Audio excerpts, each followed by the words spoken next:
Sibingelele yonke South Africa lawa ngamadoda anyakazisa umuzi la khona le video ifinyelela khona umhlaba wonke sithi nje bafowethu uNkulunkulu anibusise nisasijoyina mabunda mfowethu ngabingelele bingelele kuyiSunday ntambama sizonyakazisa abantwana bekhaya basekhaya besicela once again ukunikhumbuza ukuthi njalo ngoSunday ekseni siyatholakala lapha okhosini oshilo nomamzane lembokazi ningakhohlwa bafethu ukusithola njalo ke every Sunday ekseni ngo9 mabunda mfowethu sibu asihlabe lenkomo mfowethu siqede mvangeli wami mabunda kubhlungu ukusindwa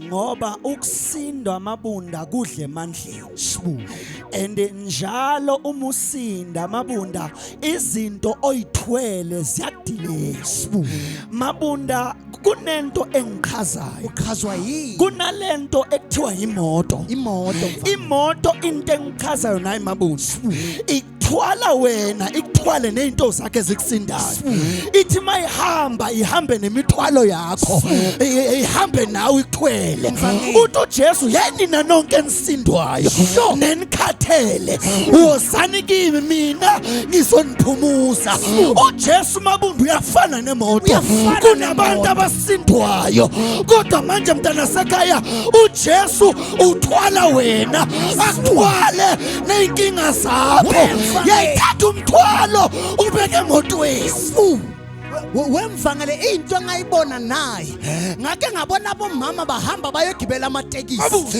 uma baya emotweni bahamba basindwa baphethe imithwalo enzima bahamba balokubama bese bafune nabantu abazobatela ukuthi ngicela ningisize iyangisinda lento kodwa once bafike emotweni babeka imithwalo bahlale barelax kungasasindwa bona kodwa kusindwe lemoto abayigibele wemntana sekhaya uJesu uyafana netaxi uJesu uyafana nebhasi uma sifike kuye umthwalo wethu akusabi wethu kodwa kuba ngowakhe inkinga yakho ubese uyehla bese lezinto ziyakusinda ize enkosini udedele izinto zakho zisale kuye ngoba mabunda mvangeli umuntu uyakhathala ngoba kuyenzeka amabunda mfethu uthwalisa abantu bakomplainele ngemithwalo yakho kuyenzeka mntasika uthemba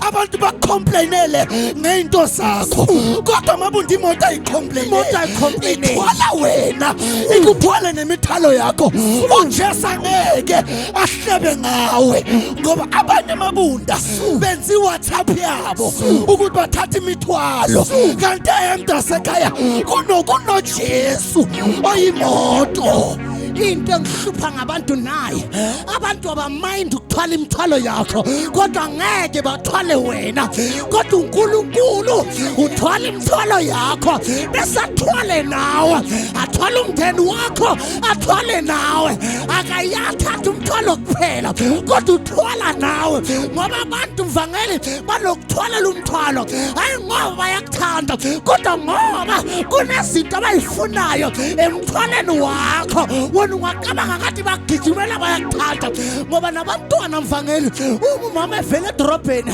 bayamgijimisa bacabanga umama aqathi bayangithanda no kunezinto engiziphethe abayifunayo abafuni mina kodwa bafuna izinto engiziphethe kunabangani bethu abafuni thina bafuna izinto esiziphethe ngoba lithi iBhayibheli mfethu mabunda uJesu esiphambanweni wasindwa isiphambano okusho isiphambano sasimjimisa ukuze azokwazi ukuthwala thina emntana sika le ndoda ethi letha imithwalo yakho kunento engcono yamsinda lenkinga yakho ngiyazi seyihlula abaningi kodwa ngizothi namhlanje akuvumele uThixo akuthwale nawe nesifo sakho nokushayeka kwakho Nkosi yami you know one thing ngihamba ngebhasi naye. Ibhasi inama section awu2. Kunala kuhlala khona abantu bese kunala kuhlala khona imithwalo yabantu.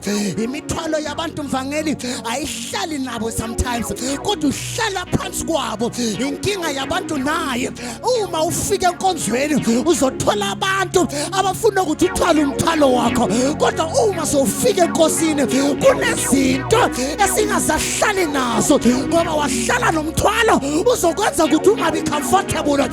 Uma sowufikile enkosini uyayidedela imithwalo ihlala kude nawe, uyayidedela inzondo ihlala kude nawe, uyawudedela ukuhleba kuhlala kude nawe, uyayidedela inhliziyo embi ihlala kude nawe. Kungani sewusenkosini? Ngoba mabunda kunabantu ithi imoto seyifikile bathathe bahlale emotweni bese bathatha imithwalo bahlale nayo. Imoto ithwele bona bese bona badecide ukuthatha imithwalo. Kunabantu mabunda bakhona enkosini bayamkela inkosi kodwa inkinga bangena nazo kunokuthi ngabanikeza inkosi bathwalele. Umntana sekhaya usengathwala umthokozisi usengathwala. Yeke lento yakho mntana sekhaya yokuthi uzongena phakathi kokuphila besufa phambi kokuphila. Khona into uThixo angayenza empilweni yakho. iBhayibheli uJesu the day avukile kwaba nengelosi eyarola istone yafika yahlaza phezu kwestone.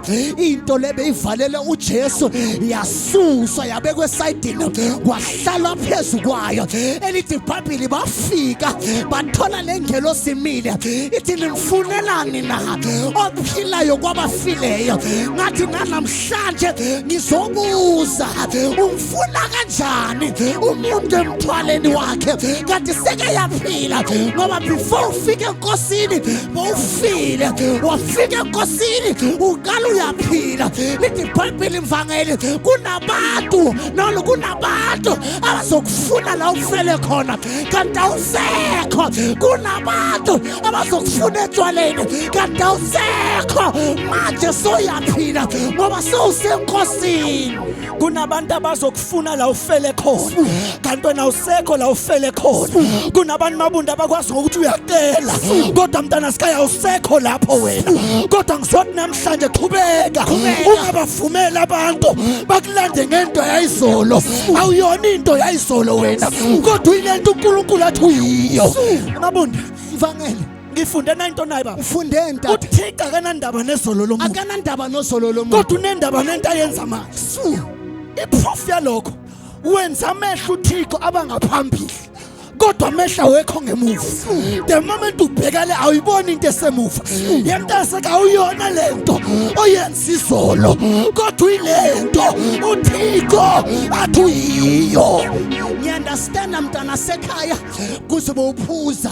I understand mntana sekhaya ukuthi bowuhlebulela namadoda abantu kodwa sizokutshela namhlanje ukuthi into bowuyenza awuyona lento bowuyenza. Into yenzayo ungayishiya bese yenza into entsha. Kunabantu namhlanje esithi buyana enkosini wena bowuthandaza ufasta bakuhlukumeza abazalwane. Namhlanje usafasta usathandaza buye enkosini waqoshwa abazalwane akusuNkulunkulu. uNkulunkulu akanandaba ukuthi wenzeni uyakuthanda ubaba uyakudinga. Ngoba mabunda the time uJesu asesiphambaneni wayengagoqanga izandla. uJesu lethama sesiphambaneni wayevula izandla okusho ukuthi bebamvula bebathi bambethela. Nansi into mabunda umuntu akakwazi ukuhaga kanje, umuntu akakwazi ukuwelcome kanje kodwa umuntu mayigwelcome usuke evula izandla. Not Jesu esiphambanweni the time bambethela bekavumela bonke abantu noma ngabe isono sincane noma ngabe isono sikhulu kodwa inkosi namhlanje iyakwamkela. kusho ukuthi uJesu the time avula isandla bekangachoose ukuthi unjani, bekathi nawe bhema ama drugs, yes wena ophuza utshwala, yes wena oyiprostitute, emntana sekhaya kunendoda eyakufela wena, kunendoda eyavula izandla ithi izani nina nonke, iza nomthwalo wakho. I understand awukabi nayo impahla elendileyo, awukabi naso isikhethe eside, iza neminisketi yakho, inkosi izogeza ungasafani nezolo, ngoba ibandla mvangeli liyisibhedlele, alidinga abantu abaright, lidinga abagulayo. Inkinga yakho ujajwa ngama-patients, nabo banokugula kwabo, banokungabalaleli, bazokujaja ngeministeki, bakujaje ngayo yonke into, abanandaba. Iza kudokotela uyekela ama-patients, ngoba iqiniso lithi umuntu akanazulu kodwa uNkulunkulu onezulu. Inkinga silinyazwe ngabantu abanganazulu, ulinyazwe umuntu ongalidalanga izulu, ukhishwa umuntu enkosini ongalidalanga izulu, ukhishwa umuntu ongakwazi ukufa esiphambanweni. Yey, ulinyazwe ngabantu, awulinyazanga uThixo, awulinyazanga abantu mntana sekhaya. Inkosi yakudinga nemithwalo yakho. into engishayo nayo imvangeli ukuthi esibhedlele singangena sonke, kodwa kusho ukuthi siphathwe into efanayo. Kunabanye baye esibhedlele ngenxa yenyawo, kunabanye mvangeli banomkhuhlwana, abanye banezifo ezingalapheki, kodwa nayo into engimangazayo, bonke baye esibhedlele. Lalela la, ungena kwabo akufani nokuphuma kwabo, ukuthi ukuthi bayofika lapha esibhedlele udokotela aba-recommend inkinga yakho, usheshe wajika ungakadibani nodokotela. Uma udokotela sekadibane nawe uzokunikeza amaphilisi. Yini amaphilisi mvangeli? Yishi uthi uJesu ligezile niklini ngenxa yezwi engalikhuluma kini, ukuthi ukuthi izwi likaThixo liyasigeza, izwi likaThixo liyasiwasha. Ize enkosini nokuhlupheka kwakho, iza ney'nkinga zakho, iza nomthwalo, kodwa izwi. Ngoba iphutha abantu abalenzisa bathi bafika esibhedlela batshela abantu abagula njengabe inkinga zabo, ngoba mawuzotshela ipatient eligula njengawo liyothatha inkinga zakho likuhleba umhlaba wonke. Izwa amabunda, mawunikeza ipatient, mawutshela ipatient indaba zakho liyakuhleba, kodwa mawutshela udokotela inkinga zakho liletha ama-solution. Mawutshela uNkulunkulu inkinga yakho ukunikeza i-solution, kodwa mawukhuluma inkinga zakho ebantwini bayakuhleba. Wemvangeli Bazokuhleba mntasekhaya, bazokukhuluma kabi mntasekhaya, kodwa fana noDavide athi ngiphakamisela amehlo ami ezintabeni, athi usizo lwami luvela kuJehova odala izulu nomhlaba, ongayivuma. Unyawo lwami lushelele, ongaleli ongaziyeli. Notice something mvangeli, one thing that engayibona esibhedlela kunalento ebizwa i-patient's confidentiality. Silungu leso, i-patient's confidentiality nqeko ukuthi isivumelwano between i-patient ne-doctor. Now idokotela alinalo ilungelo lokutshela abanye abantu inkinga ze-patient, ukuthi ukuthi it doesn't matter ukuthi uphathwe yini. Uma wafika watshela mina, anginalo njengodokotela ilungelo lokutshela abomndeni bakho or ukutshela bani unganginikezanga imvumo yakho. Webantwana basekhaya unamo uThixo unjalo, uma ukhuluma izono zakho kuya angeke hamba shabalalisa, angeke hamba tshela befundisi, angeke hamba batshela abantu izami kuya, nifike nitshele yena, yena uza kuwasha ungasafani nezolo lakho. Into engichaza amabunda noma ngabe imithwalo igcwele ebhasini, mhlambe ebhasini akusana space, kodwa udriver uyalenza icebo lokuthatha imithwalo ayibeke ngaphandle ngaphezulu abesafasa intambo. Yemntana sikhala kuJesu sikhona ispace senkinga yakho, sikhona ispace senkathazo yakho. Wena nje into Nkosi uyenze, phonsa umnikazi webhasi uyena ozodriver. Wenina nonke nikhathele nenisindwayo, wozani kimi nizoniphumuza ngoba ijoke lakhe lilungile mntana sekhaya, lilungile mntana sekhaya. Mabunda mfowethu, sivale ngalendlela baba.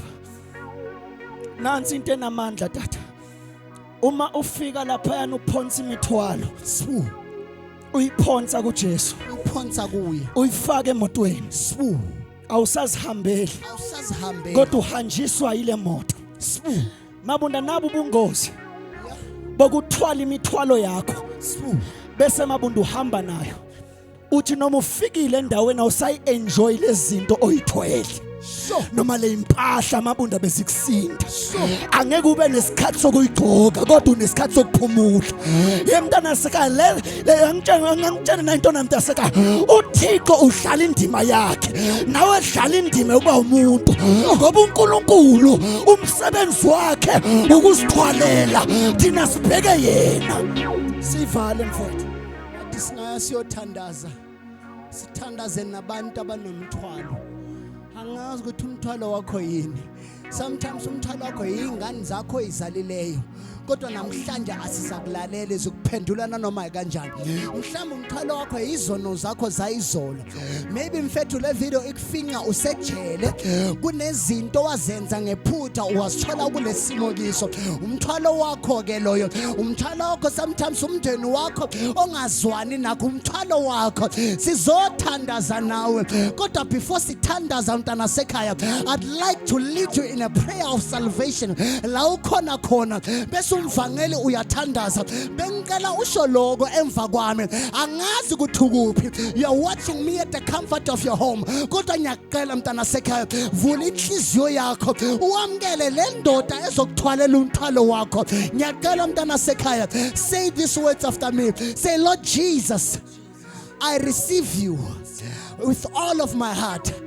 Lord Jesus, I believe that you died and you rose again. I confess with my mouth and I believe in my heart that you died and rose again. Lord Jesus, cancel my name from the book of death. Write my name in the book of life. From today, I'm a born-again child of God. You devil, get out of my life, for I'm a new creature. Christ lives in me, and I'm born of the blood of Christ. Tandaza nceke yami. Baba naba abantwana bakho, Yes, Lord. bakhathele, Yes, Lord. bayayiphonsa imithwalo yakho. Yes, Lord. Abanye inkosi balinyaziwe, Yes, Lord. bakhuluma ngeenkinga zabo ebantwini, Yes, Lord. abantu bayisabalalisa noma babasiza. Moya ingcwele uyabazi, abanye bakhala inyembezi umini nobusuku. Yes, Lord. Kodwa siza nabo kuwe uNkulunkulu onamandla, sikhuphuka nabo entabeni, sithi simakade bathule. Abanye uNkulunkulu banezifo zeminyaka, sithi simakade bapholise.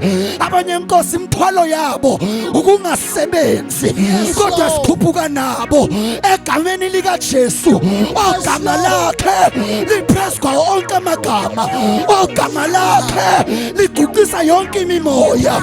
Siza nabo nemishado yabo, siza nabo neimfundo zabo, siza nabo, siza nabo moya ingcwele. Abanye inkosi bababiza ngamagama esimo sabo, amagama ababasawazi, abanikezwe nomama abo. Kodwa uNkulunkulu siyabonga ukuthi namhlanje uyasusa, uyaqima, uyabaphakamisa egameni likamfeli wethu Jesu Kristu waseNazaretha. Baba siyabonga ukuthi usizwa njalo masithandaza. In Jesus' mighty name, amen.